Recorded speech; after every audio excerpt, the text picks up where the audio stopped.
Ok, bueno, vamos a encontrar unos datos ahí de lo más reciente del Instituto Nacional de Cáncer sobre la clasificación de los tumores. Ustedes están empapados en estos, entonces cualquier observación me la hacen ver también, ¿verdad? Bueno, con respecto a los tumores cerebrales, de todos los tumores cerebrales que aparecen en el cerebro y columna, el 90% son primarios del cerebro, ¿verdad? El resto pues son metástasis.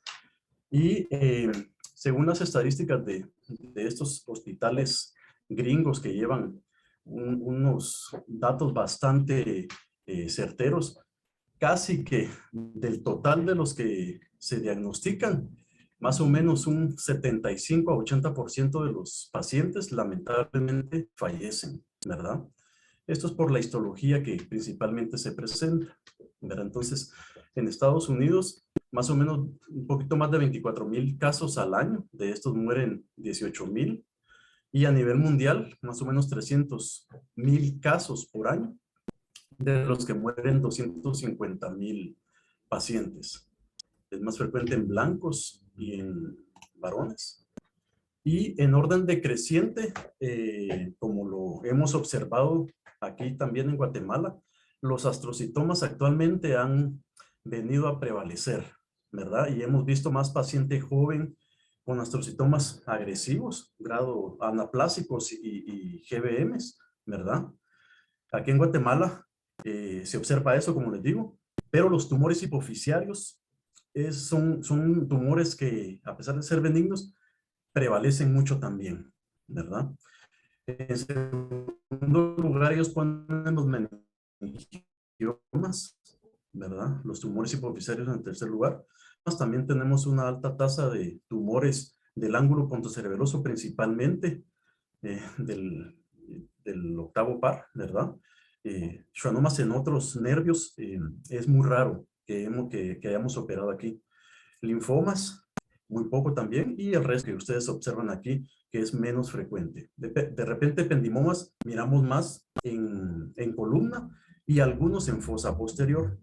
Tenemos algunos astrocitomas en la consulta externa que nosotros optamos por vigilarlos, ¿verdad?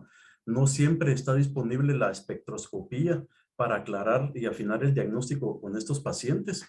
Entonces tenemos algunos tumores que sugieren bajo grado. Entonces a estos principalmente los vigilamos porque su infiltración a la corteza es muy frecuente, ¿verdad? Y pues se quiere tener un paciente neurológicamente intacto, ¿verdad? Y no hacer un procedimiento donde podemos estar enfrentándonos a una lesión inflamatoria, ¿verdad? Y provocar un daño cortical. Meduloblastomas es más en columna y fosas posteriores también. Los tumores cerebrales, principalmente supratentoriales, pero pongo esta imagen porque pueden presentarse en cualquier lugar, ¿verdad? Y los síntomas va a depender de la localización. Aquellos tumores que aparecen en el tallo cerebral, la protuberancia, y algunos que aparecen en las regiones paratalámicas, en todas las estructuras mesiales, son de difícil acceso, ¿verdad? Y en algunas ocasiones, pues hemos hecho interconsultas para ver la posibilidad de tratar estos tumores sin diagnóstico histológico. No hay mucha experiencia aquí en Guatemala en cuestión de radiología. En otras partes del mundo hay radiólogos que son muy atinados y muy certeros con el diagnóstico de la imagen y sugerir que pueda tratarse de un tumor maligno. Las estadísticas también indican que los tumores a nivel del tallo cerebral principalmente pues son de alto grado. Entonces, nosotros como neurocirujanos muy pocas veces queremos tocar una lesión a ese nivel porque las consecuencias neurológicas pueden ser pues desastrosas. Algunos factores de riesgo que se ha descrito con estos tumores, pues aquellas empresas o fábricas que producen vinilos, ¿verdad? El cloruro de vinilo está relacionado con la presencia de gliomas, infecciones virales, también se ha relacionado con la presencia de linfomas a nivel del sistema nervioso central. Hay algunos, la mayoría pues son tumores primarios y únicos en el cerebro, pero hay muchos síndromes tumorales familiares, como ustedes lo pueden observar aquí, y pues no sé, de repente al final me gustaría saber qué experiencia tienen ustedes con estos síndromes tumorales, si se miran mucho. A nosotros realmente nos llegan pocos pacientes con estos síndromes, ¿verdad? Nos llegan por lo generalmente lesiones primarias y únicas del sistema nervioso central. La presentación, como les comentaba, va a ser dependiendo dónde está la lesión. Los tumores frontales, actualmente hemos operado 3 pacientes pues relativamente jóvenes, 40, 50 años, con tumores cerebrales y hay ingresados ahorita 3 aquí en zona 9. Entonces, llama la atención que hay mucho tumor frontal en pacientes incluso de 30 años, con imágenes bastante aparatosas que sugieren gliomas, ¿verdad? Pero voy a esto porque el cuadro clínico depende de la localización. Hemos tenido estos pacientes que les comento con tumores muy grandes que consultan tarde porque el único síntoma que han presentado pues es la cefalea, ¿verdad? Convulsiones pueden también presentarse en algunos otros pacientes. Aquellos tumores en otros lóbulos cerebrales, parietal, temporal u occipital, no tienden a crecer tanto porque presentan síntomas más rápido, ¿verdad? Pueden haber alteraciones visuales. Los tumores benignos, como los adenomas, son tumores que eh, por lo general se diagnostican cuando ya hay una lesión visual y esa es la indicación de operarlos, ¿verdad? Pueden haber otros síntomas como anorexia, náuseas, vómitos por la hipertensión endocranial, ¿verdad? Cambios de personalidad, estado anímico, deterioro de su capacidad mental y concentración. Doctor, una pregunta. En su experiencia, ¿usted ha tenido algún paciente con alguna enfermedad psiquiátrica de base que ha desarrollado un tumor del Sí, sistema nervioso central? recuerdo un caso en especial, no es tan frecuente, pero este caso lo recuerdo muy bien porque es una paciente que tenía 40 y pico de años, pero tenía diagnóstico de esquizofrenia, como 25 años de diagnóstico. Y llegó con nosotros porque le vieron una lesión a nivel frontal, muy pequeña realmente, que no valía la pena abordar porque sugería también una lesión de bajo grado. Recuerdo a esta paciente porque en su esquizofrenia ella tenía charlas con espíritus y seres espirituales, pero es muy poco frecuente que, con mi experiencia, haya visto pacientes de ese tipo. Me recuerdo de este caso. Pero los pacientes con tumores frontales o tumores a nivel de sistema límbico pueden tener algunos episodios de esquizofrenia, ¿verdad? Eso sí puede verse. Gracias, doctor. Gracias. Bueno, ¿cómo se va a hacer el diagnóstico de estos pacientes? En la emergencia principalmente tenemos la tomografía a mano y eso es un estudio que puede sacarnos de apuros. Y es importante diferenciar entre estas lesiones con una tomografía simple, cuáles son hemorragias, cuáles son procesos infecciosos, cuáles son lesiones vasculares agudas o crónicas, ¿verdad? O propiamente tumores. Aquí tengo 2 imágenes. Tengo a mano derecha una imagen que se trata de una tomografía cerebral. La tomografía cerebral, como les comento, es una imagen que nos va a sacar de apuros pronto. Va a identificar hueso muy bien y todas aquellas calcificaciones, así como hemorragia aguda. Y tenemos una resonancia aquí a mano izquierda. La resonancia no es un estudio para ver huesos. Si se dan cuenta aquí, lo que realza es la grasa del cuero cabelludo, ¿verdad? Y en este caso, por el tipo de corte que es, vamos a ver lo que es líquido inflamatorio también. Entonces, el diagnóstico principalmente lo vamos a hacer con una tomografía. Eso nos va a sacar de apuro, pero ya para hacer un diagnóstico más afinado y dictar una conducta quirúrgica, necesitamos una resonancia por los diferentes cortes que nos da, ¿verdad? La axial, sagital y coronal. Eso nos sirve para definir bien la lesión y para planificar nuestro abordaje. La tomografía puede ser simple. Aquí tenemos una tomografía con medio de contraste donde podemos ver una lesión vascular que sugiere una malformación. Y tenemos aquí, si pueden notarlo, una lesión que tiene casi la misma densidad que el resto del encéfalo, ¿verdad? En estos pacientes está indicada una resonancia para definir tanto esta lesión que está asociada aquí, que puede ser un tumor asociada a la malformación. De este lado tenemos una resonancia donde el edema cerebral se mira principalmente. Si logramos visualizar aquí, podemos ver un pequeño halo que realza también que sugiere un tumor. Entonces, estas lesiones, como les comentaba anteriormente, las podemos diagnosticar más rápido. No son tan grandes, pero el edema que generan puede presentar síntomas por la localización donde se presenta. Esto está a nivel frontoparietal.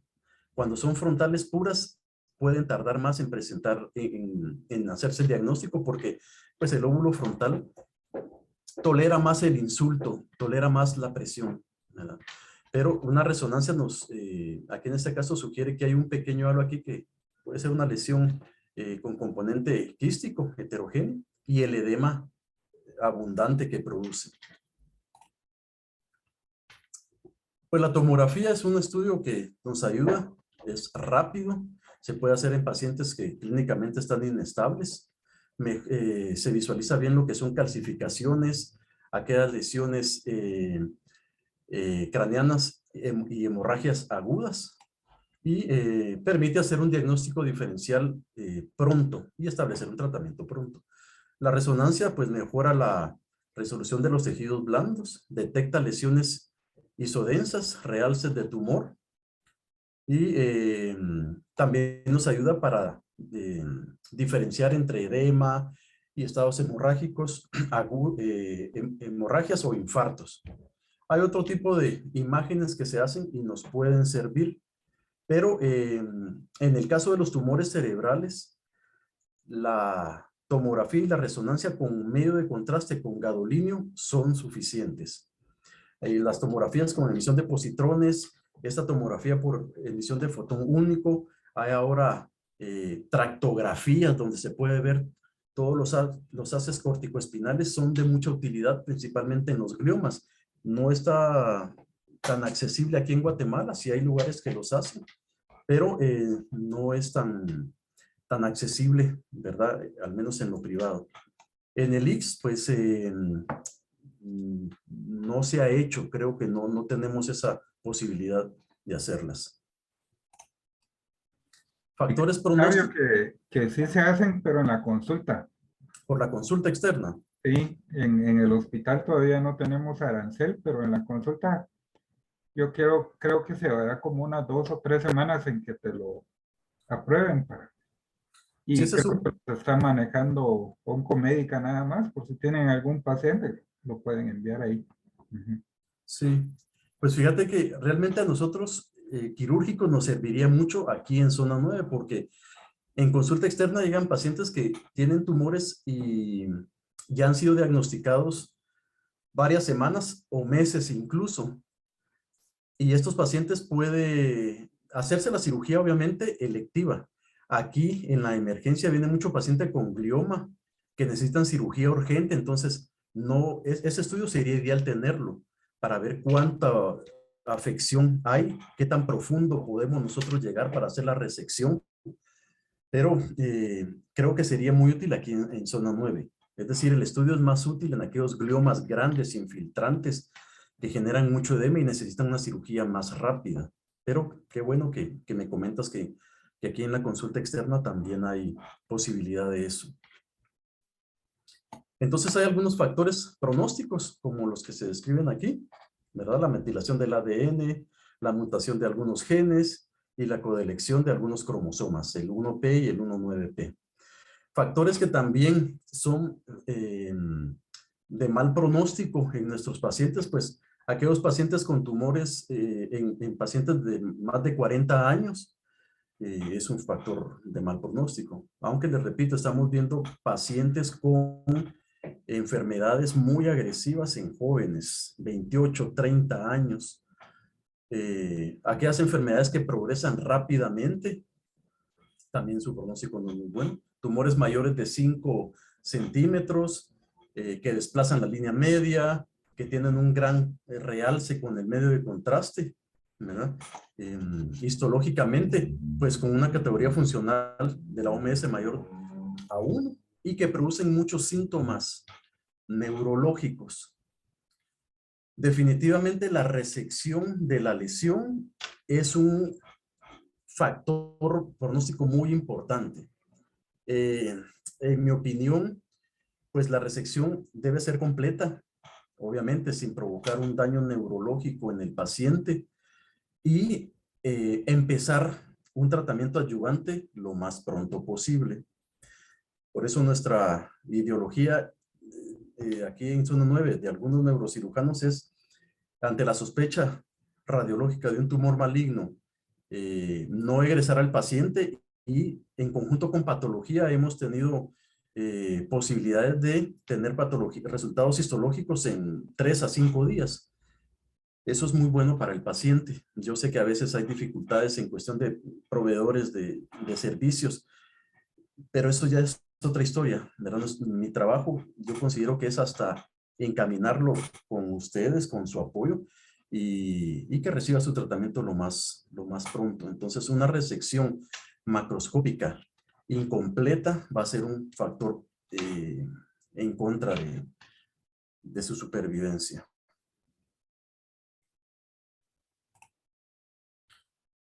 Había puesto esto, pero obviamente ustedes tienen más experiencia en esto. El tratamiento en tumores de alto grado, pues está bien claro que tanto una buena cirugía, una buena resección, junto con la radiación y la temozolomida van a ser el tratamiento ideal para estos pacientes. Y mientras más pronto se realice, pues es mejor. Encontraba en una actualización, no sé si estoy equivocado, me dirán, que el tratamiento en gliomas de bajo grado todavía está un poquito, aún es un poquito difícil de establecer. Nosotros, como les repito, tenemos algunos pacientes con tumores de bajo grado, de sospecha bajo grado, y preferimos vigilarlos, porque su infiltración a la corteza hay mucha posibilidad de dar lesión neurológica, y a veces el tejido, aún usando un microscopio durante la cirugía, el tejido no tiene un color diferente al de la sustancia blanca, no tiene una consistencia diferente al de la sustancia blanca, y eso pues nos pone en apuros. Hay lesiones, existen lesiones que hemos operado de esa forma, pero pues haciendo algún tipo de coordenada con las imágenes. Lamentablemente el uso de ultrasonido, o no digamos neuronavegador aquí, todavía no lo tenemos, y eso sería algo que nos ayudará bastante.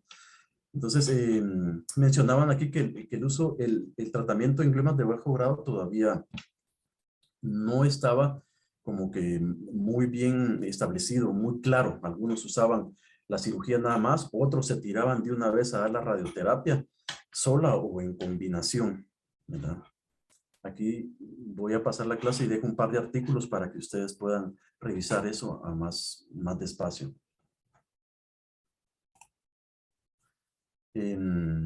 La clasificación, según la OMS, pues toma en cuenta sus características morfológicas, citogenéticas, y en otro lado se usa la genética molecular y marcadores inmunológicos.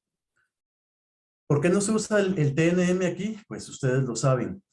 El tamaño no es aquí relevante. Realmente una lesión de menos de 5 centímetros puede causar estragos en un paciente, no digamos una lesión tan pequeña de unos cuantos milímetros, como hasta de unos 10 milímetros, localizada en tallo cerebral, puede provocar muchos síntomas al paciente.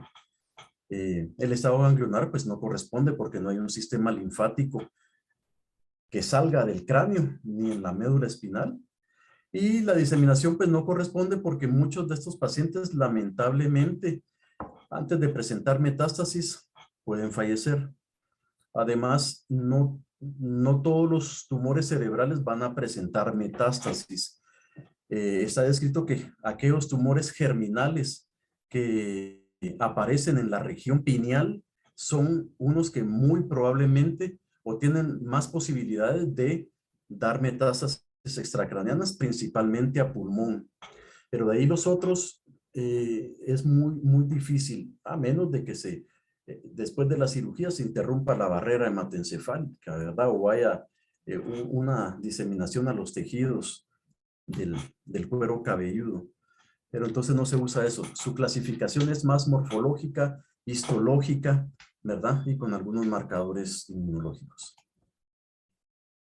Bueno, y con lo que me solicitaba el doctor, las imágenes diagnósticas y la tomografía, ¿verdad? Va a ser uno de nuestras herramientas a mano. Aquí tenemos dos imágenes donde vamos a visualizar la tomografía simple y vamos a ver una pequeña hipodensidad aquí, perdón, que puede sugerir infarto, puede sugerir inflamación, no es claro. Con un medio de contraste, el medio de contraste va a marcar principalmente la vasculatura en una tomografía y pues un tumor que va a tener una actividad mitótica rápida y angiogénesis puede marcar también su cápsula principalmente. Entonces, una tomografía puede orientarnos pronto a qué estamos enfrentándonos. Aquí pues se refiere que es una lesión ocupativa sólida, ¿verdad? Que sugiere un tumor. Esto es una resonancia, es una resonancia cerebral. La ventaja de la resonancia cerebral va a ser sus fases o sus momentos de toma del medio de contraste, ¿verdad? Aquí, pues tenemos la fase T1, la fase T2 y el flare, ¿verdad? En la fase T1, lo que vamos a identificar todo el líquido a nivel cerebral, negro, oscuro. Incluso el edema lo podemos ver oscuro.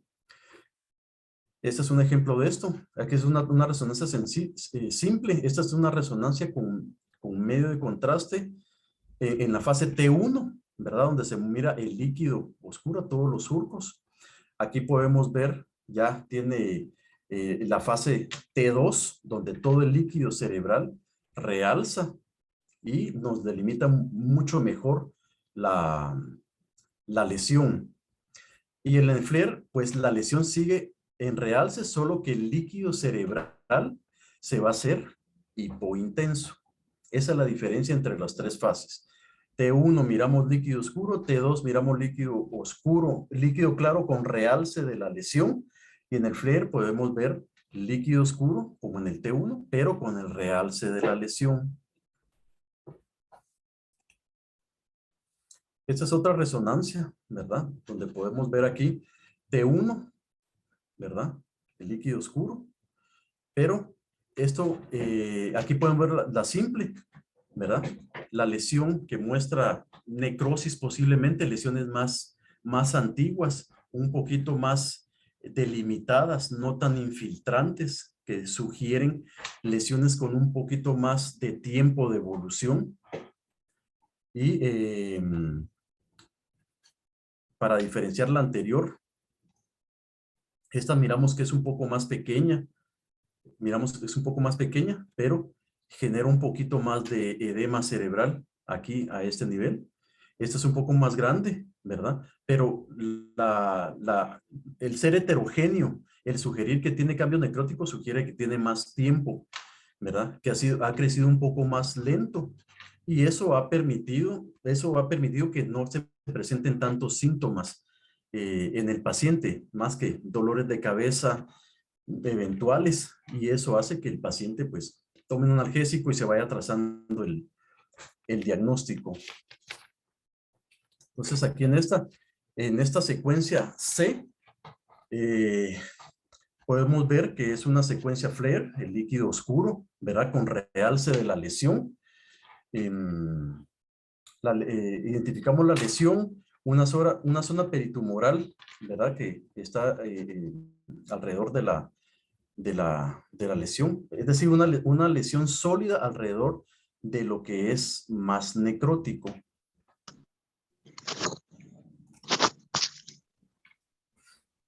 Pues entonces la tomografía como la resonancia pueden ser, de hecho son los estudios que nos van a ayudar para hacer el diagnóstico histológico un poquito más fino. En aquellas lesiones de bajo grado o donde hay mucha sospecha de que pueda tratarse, de que se trate de un absceso, algo infeccioso, una lesión diferente a un tumor, usamos lo que es la espectroscopía. Aquí usamos diferentes tipos de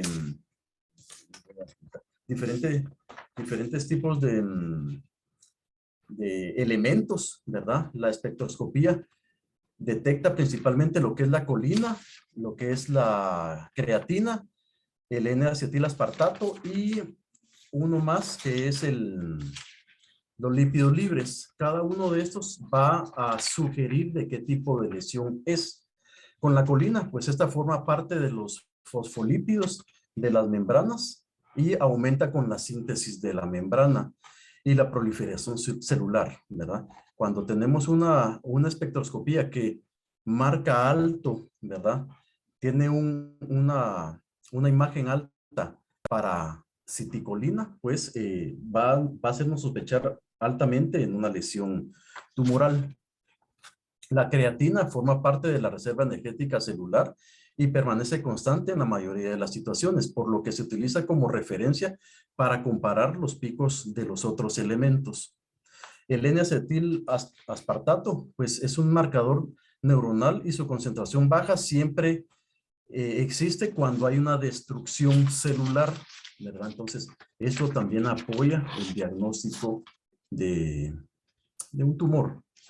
Aunque puede permanecer normal en tumores como meningiomas o en metástasis. Aquí lo podemos ver mal. Y los lípidos libres pues no están presentes en condiciones normales. Solo aparece cuando hay destrucción celular o en la isquemia, ¿verdad? Por lo general, esto indica una mayor agresividad de la lesión. Entonces, estos son realmente lesiones, imágenes complementarias, ¿verdad? No solo podemos apoyarnos en una resonancia o solo en esta espectroscopía, ¿verdad? Idealmente tenemos que tener una resonancia junto con este otro estudio, ¿verdad? Cuando se sospecha de una lesión, no necesariamente tumoral, y la localización puede provocar un daño neurológico a la hora de hacerse quirúrgico. Estas son imágenes pues un poquito más especiales. Aquí podemos ver en esta, donde ya son imágenes con paradigma motor para pie izquierdo de la zona de activación, ¿verdad? Son estudios mucho más específicos para ver qué área específica motora puede estar ocupada, dónde está localizada. Esta imagen es la que les presenté anteriormente. Es esta misma, solo que aquí ya utilizan otro tipo de tecnología, ¿verdad? Donde ya se puede solicitar específicamente qué área motora quiere uno evaluar para ver si la resección de esta lesión puede dañarnos esa área y tener más cuidado, obviamente, a la hora de la resección. Y lo de la tractografía que les comentaba, pues aquí se mira bastante normal estas partes de la tractografía. Si se dan cuenta, esta parte, este haz corticoespinal puede estar un poco desplazado por esta lesión que se observa aquí, ¿verdad? Esta lesión que se observa aquí. Y pues idealmente con neuronavegación nosotros podemos hacer una resección mucho más específica de estas lesiones. La neuronavegación, para los que no estén completamente informados de esto, nos da una imagen en el monitor de la lesión antes de la cirugía. Luego de esto, podemos irnos ubicando con el aspirador o con el instrumento que vamos a utilizar para irlo resecando, pero la lesión no es que vaya a irse modificando. Mientras más tumor saquemos, más se va a ir achicando la imagen o desapareciendo. No, la lesión siempre va a persistir, pero nos vamos a dar cuenta en qué momento el instrumento que utilizamos va a salir de la imagen, ¿verdad? Entonces no es que sea realmente una imagen activa durante la cirugía, sino que nos permite ubicarnos claramente dónde está localizada la lesión y no pasarnos más de esa área. Pues aquí podemos ver que un tracto corticoespinal está desplazado y aquí nos serviría mucho pues el apoyo de un neuronavegador con esta imagen. Al final, el tratamiento de estos pacientes, la mayoría, si no es que todos, como les digo, solo unas pocas imágenes, unas pocas lesiones talámicas o del tallo cerebral, de repente van a ser tratadas principalmente por ustedes, pero estas lesiones van a ser abordadas quirúrgicas principalmente y luego, pues, el apoyo con ustedes para tener un mejor tratamiento para el paciente. Algo que es importante también y que me gustaría comentarles es de que hemos observado que a veces el pronóstico del paciente no es muy bueno y el plan educacional hacia el paciente y la familia es un poco agresivo. Esto ya es como, como comentario y crítica para algunos colegas que nos apoyan con esto, principalmente estudiantes del posgrado de medicina interna, que hemos observado que los pacientes tienen una lesión que histológicamente es muy agresiva y las esperanzas de vida que se le dan al paciente no son muy buenas. Y claro que el paciente tiene que estar enterado del pronóstico de la enfermedad. Sin embargo, está descrito que haciendo la cirugía y dando radiación y quimioterapia en los casos que esté indicado, el paciente puede salir adelante. Aunque sea un pronóstico muy bajo, creo que se tiene que entregar todo al paciente y ser sutil a la hora de informar sobre su pronóstico. Tengo algunos pacientes con GBMs que pues van muy animadas al tratamiento y luego las encuentro un poco desilusionadas porque el pronóstico se los han explicado de diferente manera. Entonces, aunque el pronóstico sea muy malo para estos pacientes, siempre es bueno hacerle saber al paciente que un pequeño porcentaje de pacientes pueden salvarse y ellos pueden estar dentro de este porcentaje de salvación. Entonces hay que hacerlo todo. Nosotros esforzarnos en una cirugía para hacer una buena cirugía y ustedes como apoyo dar el tratamiento necesario. Estos son unos casos del hospital. Este paciente fue diagnosticado hace más o menos 2 años por una lesión grado 2, un astrocitoma grado 2, para lo cual solamente recibió no, perdón, este es el siguiente caso. Este es un paciente nuevo que acabo de operar. Resultó ser un GBM. El paciente, pues joven, tiene 28 años, una lesión bastante extensa. Si se dan cuenta, ¿cuál es el reto aquí? Disecar la lesión sin provocar un daño grave a nivel del área de Broca, en este caso, por entrar aquí a nivel del valle siliano, no provocar una lesión vascular, ¿verdad? Y si se dan cuenta, es una lesión en joven que desplaza la línea media y sobrepasa esto. Una lesión sólida en toda esta extensión con edema periférico, ¿verdad? Entonces, este paciente, aquí se puede ver que la lesión está limitada al lóbulo frontal y el lóbulo temporal está aquí libre. El abordaje de este paciente fue a nivel del valle silviano, como les repito, respetando todos los segmentos de la arteria cerebral media y su bifurcación. Entramos más o menos a este nivel para alejarnos del área de Broca y pues la resección fue casi completa. Una lesión infiltrante y pues al encontrar vasos trombosados, sugiere que es una lesión que lleva varios años, que es muy agresiva, pero la resección es casi completa. Siempre quedan partes donde ya no podemos diferenciar bien si se trata de tejido de sustancia blanca edematizada o tumor. Entonces, pues histológicamente, la doctora Gramajo seguramente les ha explicado que estos pacientes, a pesar de hacer una resección completa, el hecho quirúrgico de estos pacientes ya muestra cambios histológicos y esto pues lo hace muy agresivo. En el caso de este paciente se trata de un GBM. Este es el paciente que les estaba comentando anteriormente. Hace 2 años se le diagnosticó como un astrocitoma difuso, para lo cual solamente recibió radioterapia. Y esto lo puse por 2 motivos. El primero es de que hemos visto estos quistes inflamatorios después de que los pacientes reciben radioterapia. Son muy frecuentes y muchas veces la enfermedad está bastante controlada, pero hemos tenido que reintervenir pacientes porque los quistes inflamatorios que estos pacientes realizan generan mucho edema, mucho desplazamiento y pues genera síntomas neurológicos. En este caso fue operado hace 2 años por otro colega, recibió radiación por el tipo de diagnóstico que les comento. Sin embargo, aquí en este corte sagital podemos ver una lesión sólida que se extiende en toda la fosa anterior del cráneo. Esta parte quística que se mira aquí es tanto por líquido inflamatorio que produce el tumor como por quistes inflamatorios. Aquí podemos ver en los cortes coronales la lesión bien delimitada con edema periférico y los quistes.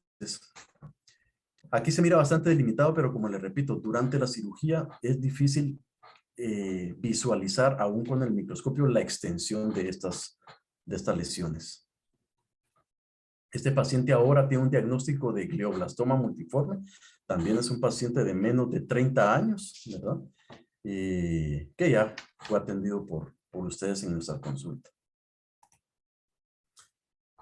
Y bueno, estos pacientes, realmente el reto para nosotros como neurocirujanos empieza desde el preoperatorio, ver que hemodinámicamente, cardiovascular, esté bien, que anestesia haya evaluado a estos pacientes y dé el visto bueno, ¿verdad? La cirugía en sí es agresiva como para no hacer un protocolo operatorio previo adecuado, ¿verdad? Todo eso disminuye la morbimortalidad de los pacientes.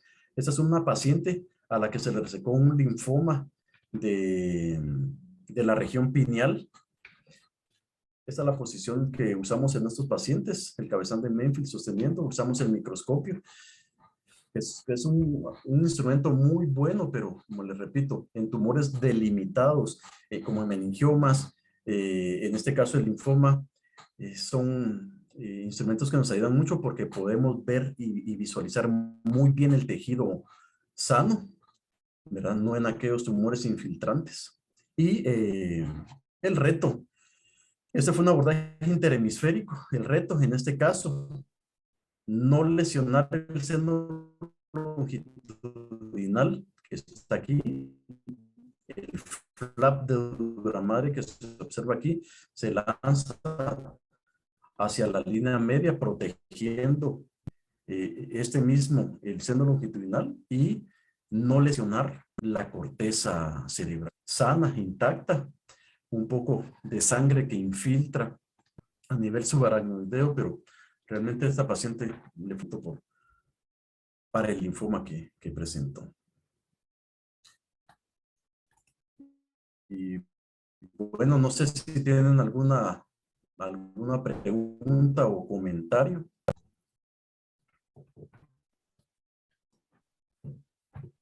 Sí, doctor, que en los pacientes que prefieren no no llevarlos a sala por el aspecto de bajo grado, que tengan una tomografía, bueno, planteando un caso que llega por un evento convulsivo y que tiene una imagen que pareciera primario en el sistema nervioso central y se descarta que tenga en otro lado, ¿qué características tendría que ser para no llevarlo a sala y decidir vigilancia pensando en un bajo grado? Y las imágenes, la imagen característica de una lesión de bajo grado va a ser una lesión que va a generar un edema difuso, pero su extensión o su grosor de infiltración no va a sobrepasar más de 8 milímetros, está escrito, ¿verdad? Infiltran corteza cerebral y sustancia blanca en poco espesor, pero va a haber edema cerebral. Entonces, los síntomas pueden ser, de hecho, son más por el edema cerebral que el tumor. El crecimiento de estos tumores también es lento. Por eso es que se decide vigilar, no operarlos. Al ver esta lesión, el paciente se cita cada 3 meses y se le hace una imagen control a la segunda cita, es decir, a los 6 meses. Si la imagen sigue igual, continuamos. Si el síndrome convulsivo o el síntoma por el que se le hizo el diagnóstico está controlado y la imagen seriada cada 6 meses continúa del mismo tamaño, lo vigilamos. A menos de que ya los síntomas vuelvan a presentarse. Si miramos en esos 6 meses incremento del tamaño de la lesión, pues ya se le propone cirugía al paciente y se hace la resección.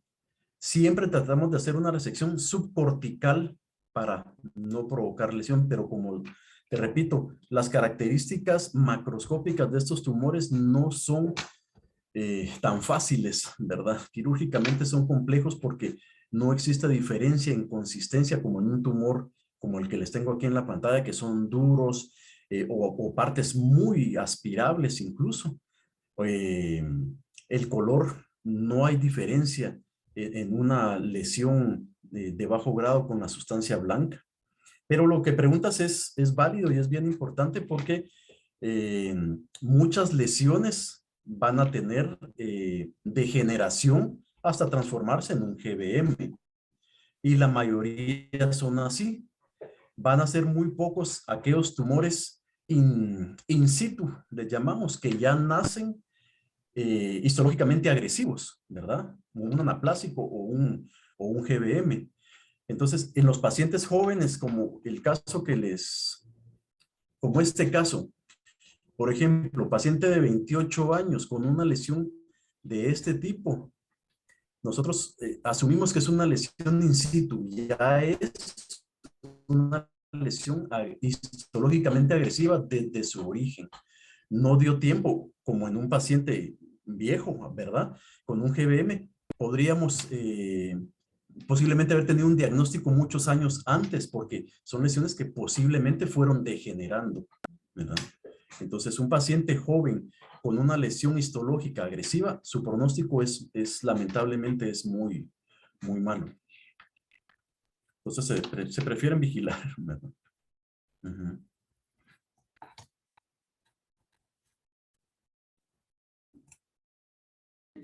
Doctor, buenas noches. Fíjese que yo vi una paciente en la consulta externa que tenía 61 años, cáncer de mama, y se le detectó una lesión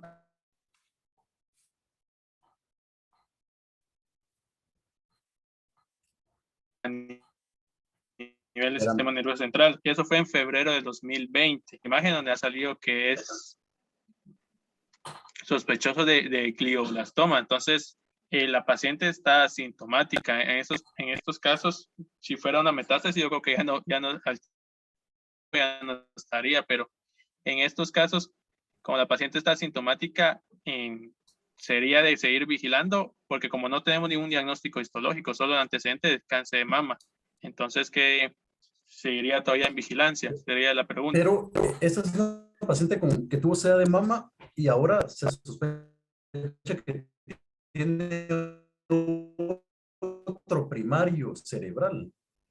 Eso es también poco usual, ¿verdad? Que un paciente tenga una lesión primaria extracraneal y después tenga una lesión primaria cerebral es bien poco frecuente, ¿verdad? Lo más probable es de que sea una lesión metastásica. Hay criterios para esto. Las pacientes con buen Karnowski, estoy hablando incluso 70 para arriba, 70, 80, 90 puntos de Karnowski, con el primario controlado y menores de 65 años y pues una lesión única cerebral, son candidatas para cirugía cerebral, ¿verdad? Pero si la paciente sobrepasa esa edad, el primario no está controlado, principalmente si el primario no está controlado, hacer cirugías cerebrales no tiene mucha utilidad. Su pronóstico no va a ser bueno, no va a cambiar, ya que el primario ya estableció un pronóstico, una supervivencia, y eso no va a modificar, solo le vamos a agregar ahí, pues, morbimortalidad. Si se sugiere que es una lesión primaria, si vigilada, pero lo que pasa es que las lesiones metastáticas, sí, características delimitadas con un halo, ¿verdad? No son infiltrantes, pueden tener edema, pero si me dices que sugiere un glioma, las características han de ser diferentes. Si sugiere un glioma, esta paciente debe de ser operada. Sugería un meningioma. Si sugiere una metástasis, pues hay que tomar en cuenta los factores que te... Meningioma, ok. Sí, Sí, un meningioma puede confundirse con una metástasis, ¿verdad? Hemos quitado metástasis que en la imagen se sugiere que pueden ser incluso extraxiales las lesiones. Y resulta que son intraxiales, pero tienen un borde bien definido. Creo que conozco a la paciente, ¿verdad? Esta paciente,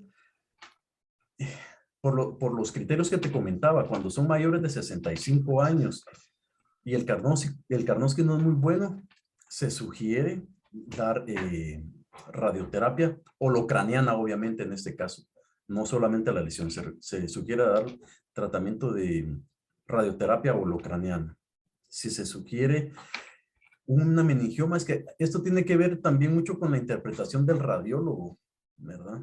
Entonces, yo en lo personal, si la paciente tiene un primario reciente y tiene una lesión cerebral delimitada, que no tiene mucho edema o tiene poco edema, yo asumiría que esto es más una metástasis, ¿verdad?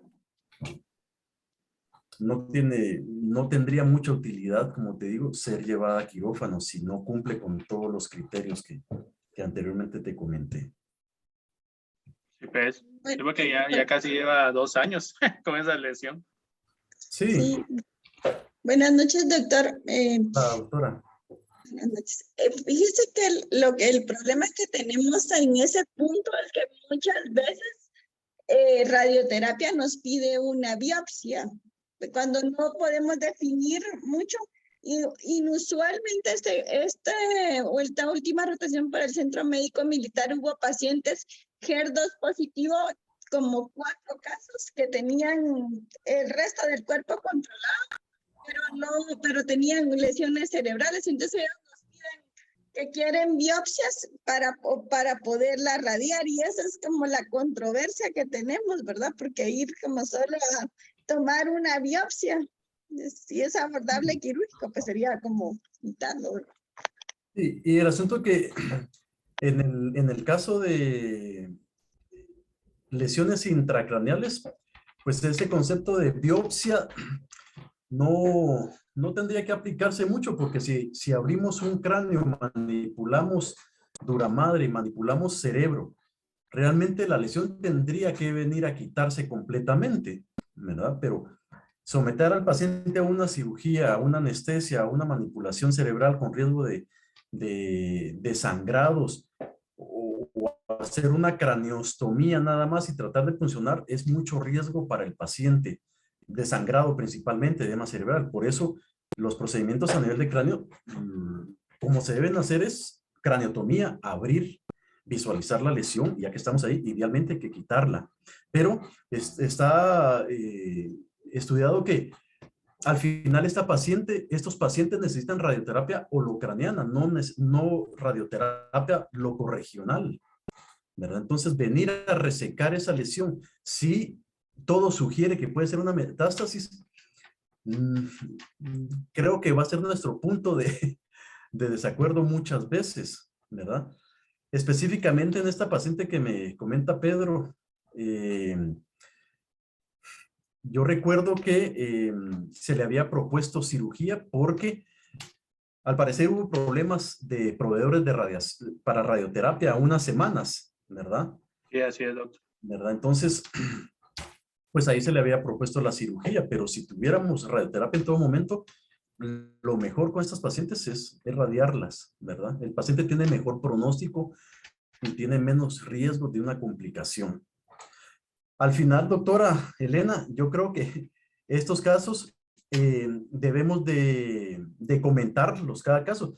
Al final, ¿cuántas metástasis cerebrales de todos los tumores que ustedes miran se presentan? Yo creo que cada caso yo al menos no tendría ningún inconveniente de comentar cada caso, ¿verdad? Para llegar al mejor consenso para el paciente. Ajá, es que eso sería como la mejor opción, pero no sé si a ustedes les parece mejor en clínica de tumores que lo hagamos de manera verbal, porque Sí. a veces pasa y obviamente todos estamos en un proceso de formación y es entendible, pero pues los residentes, cuando están rotando por ahí, es que no teníamos todas las imágenes y nos atrasan mucho. Entonces ese ha sido como uno de los contratiempos que hemos tenido. Sí, no escuché muy bien esa última parte, pero sí entiendo que... Enviamos a veces del Centro Médico Militar a zona 9. Ajá. Entonces, por ejemplo, tenemos una resonancia de autonomía, por decirle algo, y las enviamos con imágenes nuestras. Entonces, si queremos ver la resonancia previa y a nosotros nos cuesta mucho obtener todo eso. Es como un problema más administrativo, entiendo yo. Sí. Pero ese es de los puntos que nos complica un poco. Entonces, tal vez hacer como que llegue más la información a todos, ¿verdad?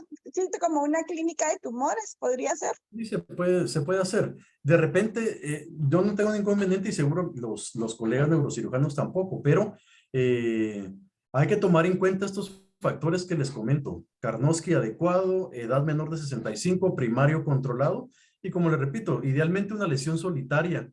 Eso sería, este paciente, si cumple con esos criterios, se puede considerar una cirugía, una lesión solitaria que esté accesible, pero una paciente mayor de 65 años, ya no, el riesgo quirúrgico es alto. Ya el tratamiento oncológico al final agrega más morbilidad con los anestésicos, ¿verdad? Entonces, por eso es que se prefiere a estas pacientes que no cumplen con los criterios darles la radioterapia holocraniana. Sí, hay como casos muy específicos, ¿verdad, Flavio? Que fuera un melanoma, un tumor de la tiroides, o Sí, que exacto. eso sí les va mejor con una cirugía, ¿verdad? Pero Hay casos, sí. como bien decís, si se va a operar el paciente no es para tomarle biopsia, es Para resecar la lesión.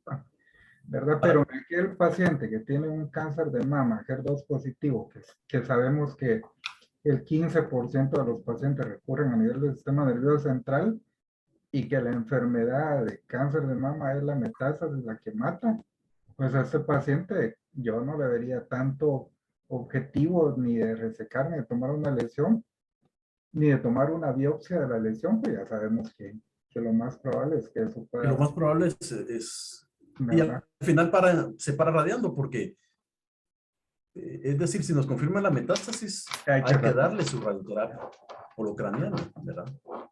Realmente esa asociación entre tumores primarios del sistema nervioso y cáncer de mama, que fue el caso que están discutiendo ustedes, no creo que haya como tantos datos de esa asociación, a menos que sea como... Sí, ¿verdad? yo creo que a veces los informes radiológicos nos vienen a meter zancadillas y viene a atrasarnos en el tratamiento, ¿verdad? Como yo les sugiero a mis estudiantes residentes y algunos residentes de medicina interna, que hay que ver imágenes, ¿verdad? Porque a veces yo sé que hay mucho chance, pero el informe a veces el radiólogo no es tan acucioso tampoco y nos hace confundirnos, ¿verdad? Hay que ver todo el entorno del paciente, sus Claro. antecedentes, y eso es muy importante.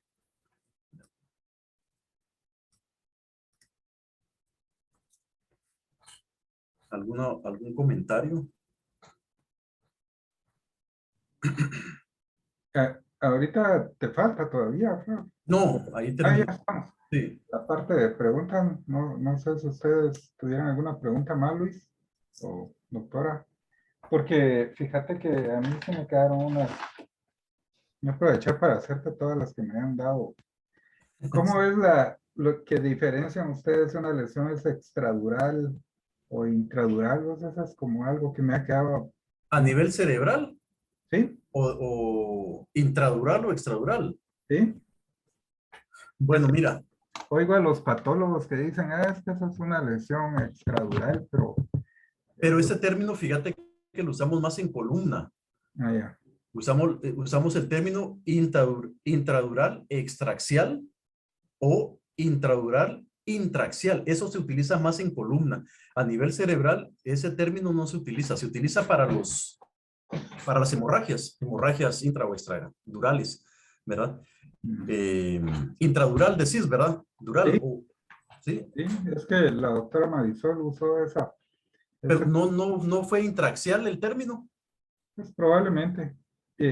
Intraxial decían más que es en el sistema nervioso central, entonces. Sí, intraxial se usa tanto para columna como para cerebro, pero el término intradural o extradural, eso lo usamos más para columna. Ah, ya. A nivel cerebral no utilizamos ese término más que para hematomas, ¿verdad? Un hematoma epidural o subdural. Aquí en cerebro usamos más el término intraaxial o intraaxial o extraaxial, ¿verdad? Y vamos a ver.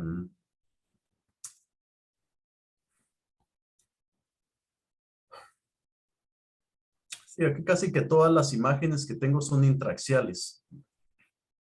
Sería como de un meningioma, tal vez. Un meningioma es una lesión extraaxial, ¿verdad? Por su origen mesenquimatoso a nivel dural, este va a desplazar el tejido cerebral, pero la aracnoides va a estar respetada. Entonces todo lo que es surcos cerebrales, incluso el espacio aracnoideo, va a estar presente, compresionado y posiblemente exprimido. No hay ahí líquido subaracnoideo, pero va a estar presente.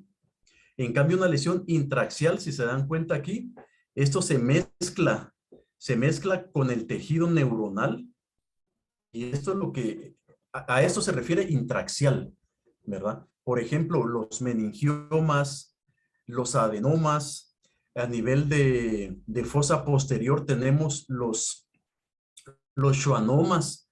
Todos esos son tumores que van a desplazar el tejido cerebral sin infiltrarlo.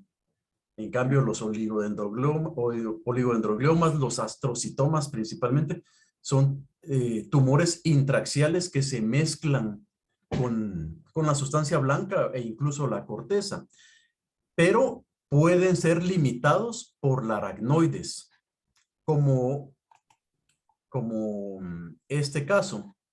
Si se dan cuenta, la lesión es intraaxial. Aquí podemos ver sustancia blanca que pinta oscura y sustancia gris, ¿verdad?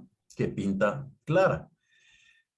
El surco del valle silviano se puede visualizar muy bien aquí, pero en el lado afectado, si se dan cuenta, el tumor infiltra todo este tejido. La diferenciación entre sustancia blanca y gris ya no está, se desaparece. El edema infiltra, pero se limita por el espacio aracnoideo, por la membrana aracnoidea.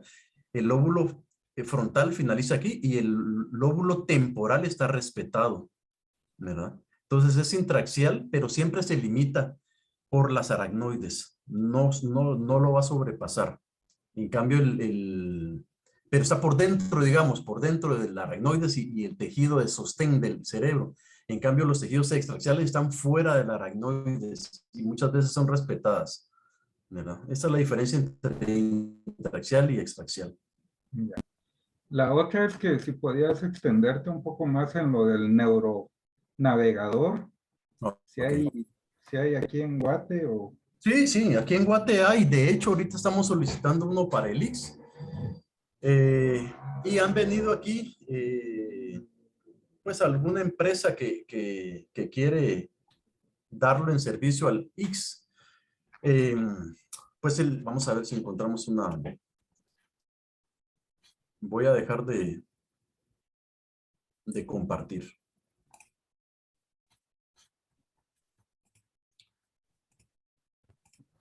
Vamos a ver.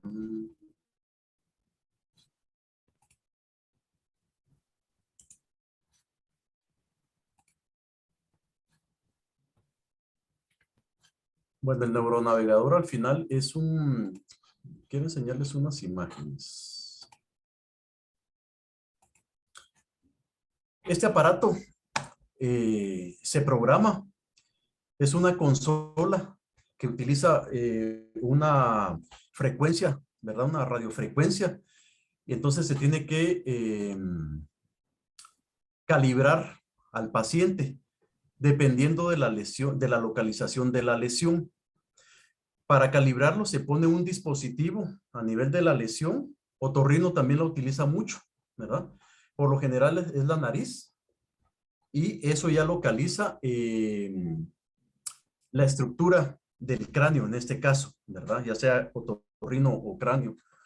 Y las pinzas, cada pinza que se utiliza tiene el mismo dispositivo que la máquina detecta. Entonces, si yo muevo la pinza, ¿verdad? El aspirador en este caso, que es uno de los que se calibra, así como una pinza en bayoneta, esos son los que se calibra y la máquina detecta nuestro movimiento y ya la máquina tiene un software donde están las imágenes en las tres, coronal, axial y sagital, con la lesión delimitada. Entonces, las pinzas que se calibran van al movilizarlas dentro de la lesión tumoral, van a visualizarse en la pantalla. Pero como les comentaba anteriormente, no es una imagen que mientras yo vaya quitando tumor, la lesión se va a ir viendo como que se come. No, la lesión siempre va a estar ahí. Lo que nos va a hacer es ubicar, que no nos salgamos de eso. Pero es una pinza o el aspirador o el bipolar el que se calibran para nosotros poder ir viendo en una pantalla dónde está exactamente localizada la lesión. Lesiones de bajo grado o aquellas lesiones muy profundas son buenas opciones para usar esto porque, como les digo, no son tejidos que se pueden diferenciar de la sustancia blanca, tanto en textura como en color. Entonces es un dispositivo que nos puede ayudar bastante, pero las pinzas se calibran y eso ya nos detecta el movimiento en un monitor para ir resecando la lesión y no pasarnos más allá de lo que abarca su extensión.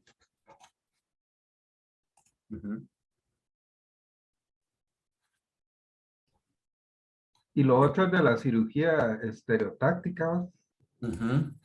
También hay indicaciones de esto. Mucha estereotaxia se utiliza para cirugía funcional, es decir, Parkinson, algunos electrodos para Alzheimer, lesiones del tallo también, ¿verdad? Que muchas veces no solamente son tumores, son cavernomas. Pues la estereotaxia es un arco que se coloca atornillado. Eso es para asegurar que la cabeza no se movilice y también utiliza un monitor, ¿verdad? Que está calibrado.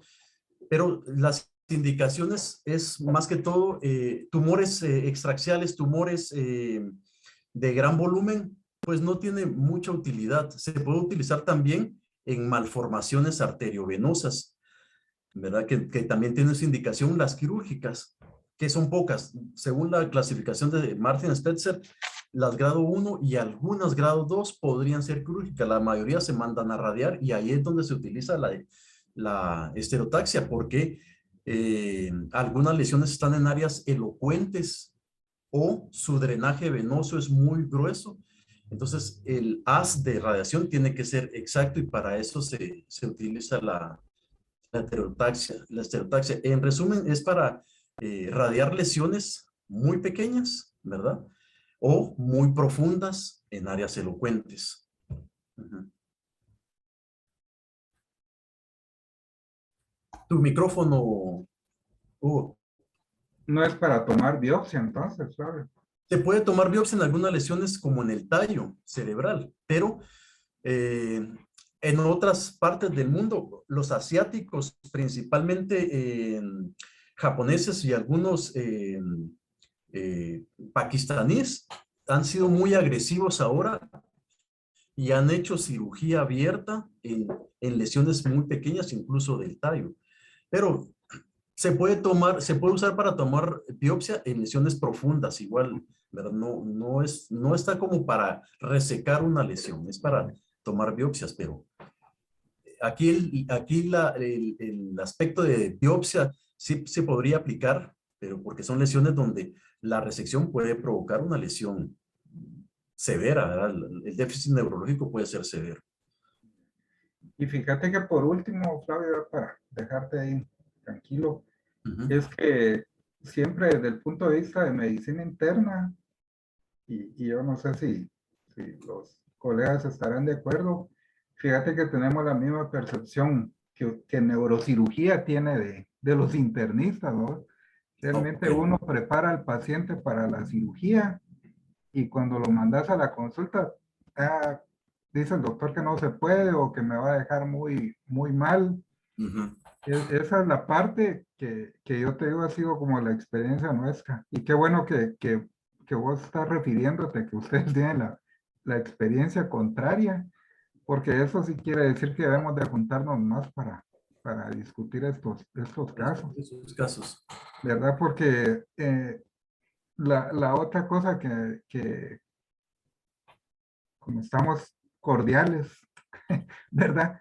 Y que a veces sale el paciente de la cirugía y parece, y él sale con la idea de que ya está curado, ¿verdad? Y cuando nosotros hacemos la resonancia post-op, se Hay ve que fue lesión. una biopsia o una resección parcial, y entonces ahí dice el paciente.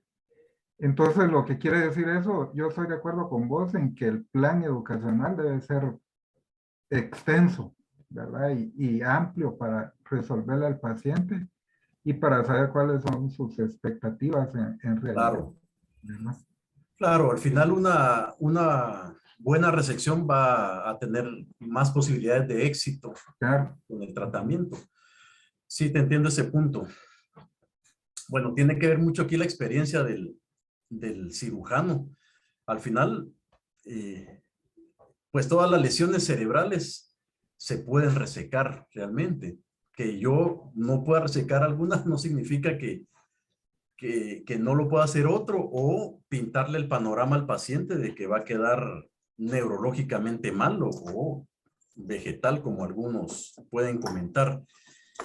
Esa es una cosa, ¿verdad? Creo por que ejemplo, nos has llamado, ¿verdad? Es decir, mira, lo acabo de operar y no quiero que se pierda. sí, Es un glioblastoma y necesito iniciar la radio y ya entonces todo va caminando y fluye de una mejor sí, manera.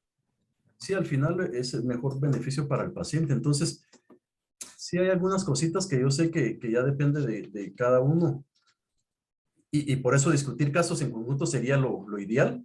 Los retos en la cirugía, muchas veces también les soy sincero, a veces podemos hacer resecciones muy buenas, de incluso astrocitomas, y que suelen ser anaplásicos o GBMs, pero otras veces la vascularización de esos tumores es abundante y nos limita a hacer una resección completa.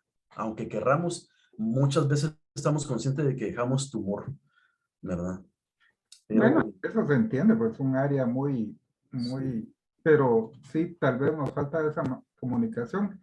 Fíjate que lo último para hoy sí terminar, digamos, lo que hemos estado revisando nosotros es que esos glioblastomas o gliomas de bajo grado debe tener el paciente para no considerar radioterapia, ser menor de 40 años, con un tumor menor de 4 centímetros, que se haya logrado la resección completa y que tenga la IDH mutado o la delección 1P19Q. Y eso lo hacemos aquí. No, no, dice la doctora Marisol. Entonces debe tener los 4 para no considerar darle para no darle radioterapia, pero a nosotros nos falla la biología.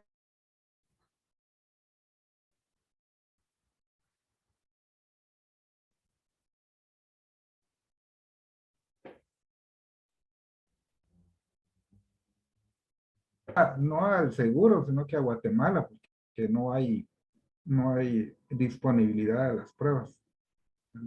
Sí. Pues Sí, bueno, Fabio, agradezco mucho que nos hayas apoyado y seguramente vamos a seguir molestándote después. Yo solo tengo una última duda, doctor. Perdón, perdón. sí, no tengo pena. Como estaba hablando de la vasculatura y todo, doctor, y como la resonancia capta el medio de contraste, yo estaba leyendo que la resonancia post-op se hace entre las 24 y 48 horas, porque si se hace con más tiempo, pues no se puede como visualizar una lesión residual, pero no sé qué opinión tiene usted de eso. Sí, no, pero el medio contraste en la resonancia capta el tejido tumoral, es captado por el tejido tumoral, ¿ya? En una resonancia, para ver qué tan vascularizado es el tumor, nos apoyamos con una angioresonancia, porque muchas veces podemos tener la resonancia con gadolinio, donde vamos a ver el tumor y no vamos a identificar ninguna vasculatura en esa imagen. Nosotros nos apoyamos con una angioresonancia según la localización de la lesión, donde consideramos que si atraviesa una arteria importante, antes de operarlo pedimos la angio. Entonces la angio ya pinta la vasculatura y el tumor no. El tumor solamente lo pone como difuso y podemos ver si hay una lesión vascular, una arteria vascular, perdón, una arteria dentro del tumor. Pero el medio de contraste va a captar el tejido tumoral. Entonces, una imagen post-op va a captar si hay lesión residual. Sí lo va a captar. ¿Y a los cuánto tiempo habría que pedirle? Depende de tu resección, ¿verdad? Y realmente si en otros países hacen controles a las 48 horas, a las 72 horas, ¿verdad? Pero aquí nos basamos más en la calidad de resección que se hizo. Cuando sabemos que quedó tumoral, lesión tumoral, esperamos la consulta con ustedes. Sabemos que nos van a pedir una resonancia casi que a las 2 semanas. Tratamos de hacerlo un poquito antes, pero no se pide porque no va a haber un cambio de conducta, es decir, no lo vamos a volver a operar, ¿verdad? En este caso lo pedimos, como te digo, a la semana, a los 10 días, porque sabemos que a ustedes les sirve eso. Pero nosotros hacerlo ni para documentar, ni por escuela, ¿verdad? Sabemos, Transop, cómo estuvo nuestra cirugía. No encontramos mucha utilidad hacer una imagen tan pronto, ¿verdad? No va a haber cambio de conducta. Sí, pues, está bien, doctor. Gracias. De acuerdo, a la orden. Gracias, Flavio, y buenas noches a todos. Bueno, estamos a la orden. Bueno, Mucho pues, gusto. Gracias. bien. Gracias por escuchar. Buenas Saludos. Buenas noches. Adiós, adiós.